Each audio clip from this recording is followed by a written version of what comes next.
जय हो।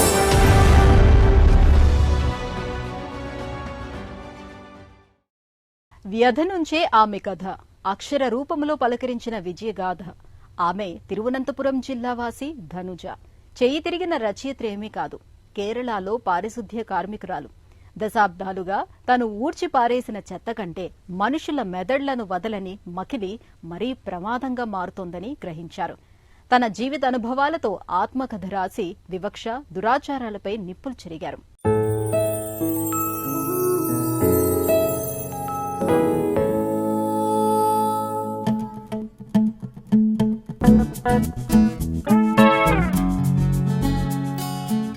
ఒక పారిశుద్ధ్య కార్మికురాలు తన జీవిత చరిత్ర రాస్తే 2 విశ్వవిద్యాలయాలు అకాడమిక్ సిలబస్లోకి తీసుకున్నాయి. ఆ స్ఫూర్తి చంద్రిక పేరు ధనుజ కుమారి. కేరళ రాజధాని తిరువనంతపురం నగరంలో చెంగల్చూళ ఓ నిరుపేదవాడ. అక్కడ పుట్టి పెరిగిన ధనుజ కుమారి చెంగల్చూళ నిరుపేదవాడలో తన జీవితానుభవాలను అక్షరీకరించి చెంగల్చూళైలే ఎంతే జీవితం అని మలయాళంలో రాసిన జీవిత కథ ఆంగ్లంలో మై లైఫ్ ఇన్ చెంగల్చూళ పుస్తకంగా వెలువడింది. తన జీవితంలో ఎదుర్కొన్న కష్టాలను, వివక్షను ఆమె ఇందులో చెరిగి పారేశారు. నిజాయితీగా మనసులో మాటలను ఉన్నది ఉన్నట్లుగా రాసిన ధనుజ విశ్వవిద్యాలయాల్లో సెలబ్రిటీ అయ్యారు. నాకు చిన్నప్పటి నుంచి చదవడం, రాయడం ఎంతో ఇష్టం. పుస్తకాలు చదవటం కాదనుకోండి, వ్యక్తిగత జీవితంలో ప్రతి సంఘటన డైరీలో రాసేదాన్ని. నేను కులాంతర వివాహాలతో ఒక్కటైన అభ్యుదయవాదులు నివసించే కాలనీలో పుట్టాను. మా అమ్మా నాన్నది అలాంటి పెళ్లే. నాన్న శ్రామికుడు, అమ్మ ఇళ్లల్లో పనిచేసేది. తరచూ వారి గొడవలతో నన్ను బోర్డింగ్ పాఠశాలలో చేర్పించారు. అక్కడ వాద్యకారుడు సతీష్తో ధనుజ వివాహమైంది. వీరికి 2 కుమారులు నిధీష్, సుధీష్. పేదరికంలో పుట్టింది. కష్టాలు చుట్టుముట్టిన సంక్షోభ సమయాన అక్షర పరిమళాలే సేద తీర్చాయి. అలాగని ధనుజ చేయి తిరిగిన రచయిత్రేమీ కారు. రోజువారీ ఘటనలు రాస్తూ వాటి చుట్టూ అల్లుకున్న జ్ఞాపకాలను పేరుస్తూ ఉంటే కొందరి ప్రోత్సాహం తోడయింది. వీరిలో ముఖ్యంగా యువ దళిత రచయిత్రి విజిల ధనుజకు నేస్తమయ్యారు. 9వ తరగతిలోనే వివాహంతో చదువు నిలిచిపోయింది. తమ కాలనీలో తగువుపడి ఫిర్యాదు చేసుకునే ఇరుగు పొరుగుకు పిటిషన్లు రాసేవారు.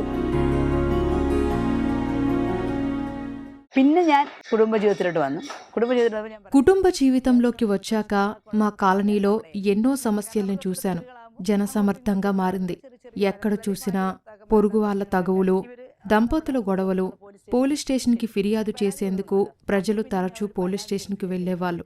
అప్పుడు నేను పిటిషన్లు రాసే పాత్రలోకి మారాను. అప్పుడు నా చుట్టూ జరిగే సంఘటనలను గమనించాక బాధగా ఉండేది. సరే, ఇవన్నీ కలిపి ఏదో ఒక రోజు ఓ పుస్తకమవుతుందని నేను అస్సలు ఊహించలేదు.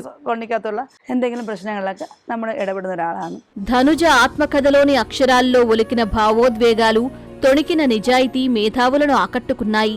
ఫలితంగా ఆమె పుస్తకానికి కన్నూరు యూనివర్సిటీ BA సిలబస్లో, కాలికట్ యూనివర్సిటీ MA సిలబస్లో చోటు దక్కింది. అక్కడి అణగారిన వర్గాల కథనాలు అకాడమిక్ చర్చలో భాగమయ్యాయి. పేద బస్తీల్లో నివసించే వారి ప్రతిభ, బుద్ధి వికాసాలకు సామాజిక ఆర్థిక స్థితితో సంబంధం లేదని తన పుస్తకంలో వాదించారు ధనుజ.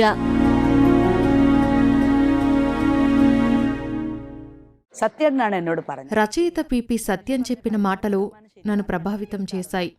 ప్రత్యేకించి మా కులం చెంగలచూళలో నివాసం వల్ల నేను ఎదుర్కొన్న వివక్షపై పుస్తకం రాస్తే ఆ సందేశం అందరి హృదయాలకు తాకి సానుభూతిని కలిగిస్తుందని, అధికారుల దృష్టికి వెళుతుందని ఆయన చేసిన సూచన నా రచనకు ప్రేరణనిచ్చింది.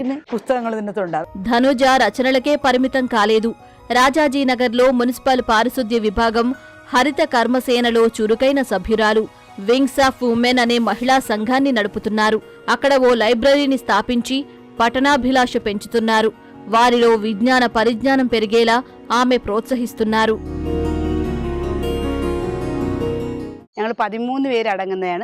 నేను కుదుపనక్కును చెట్టివిలాకం వార్డులో నంబర్రహిత కర్మసేనలో పనిచేస్తున్నాను. బృందంలోని మేమంతా ఉదయం 7 గంటలకు పని ప్రారంభిస్తాం. ఈ ప్రభుత్వ ప్రాజెక్ట్ మమ్మల్ని ఆర్థికంగా శక్తిమంతంగా చేసింది. మా కుటుంబ ఆదాయానికి తోడ్పడుతూ జీవన ప్రమాణాలను మెరుగుపరిచింది. ధనుజ వ్యక్తిగత జీవితంలో ఎన్నో కష్టాలను ఎదుర్కొన్నారు. ప్రతికూల పరిస్థితులను ఎదిరించి బిడ్డలను చదివించారు. పెద్ద కుమారుడు నిధీష్ కేరళ కళామండలంలో చదివే సమయంలో కుల వివక్ష ఎదురై చదువు చాలించారు. కానీ తరువాత చెన్నైలోని ఏఆర్ రెహమాన్ కేఎం మ్యూజిక్ కన్జర్వేటివ్లో సంగీత పాఠాలు నేర్చారు. చిన్న కుమారుడు సుధీష్ కూడా అదే దారిలో ముందుకు వెళ్లాలని భావిస్తున్నారు.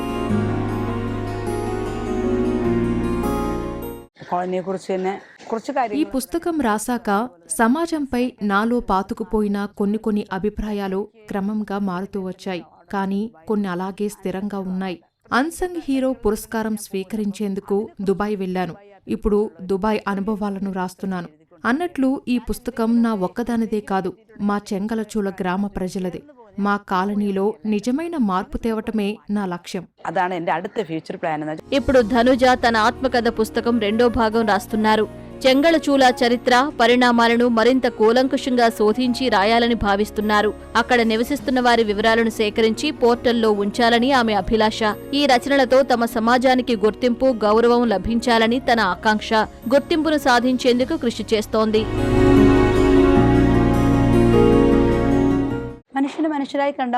ఈ సమాజంలో ట్రాన్స్జెండర్ సహా ప్రతి ఒక్కరికి సముచిత గౌరవం లభించాలి. ప్రతి ఒక్కరిలో ఏదో ఒక ప్రత్యేక ప్రతిభ ఉంది.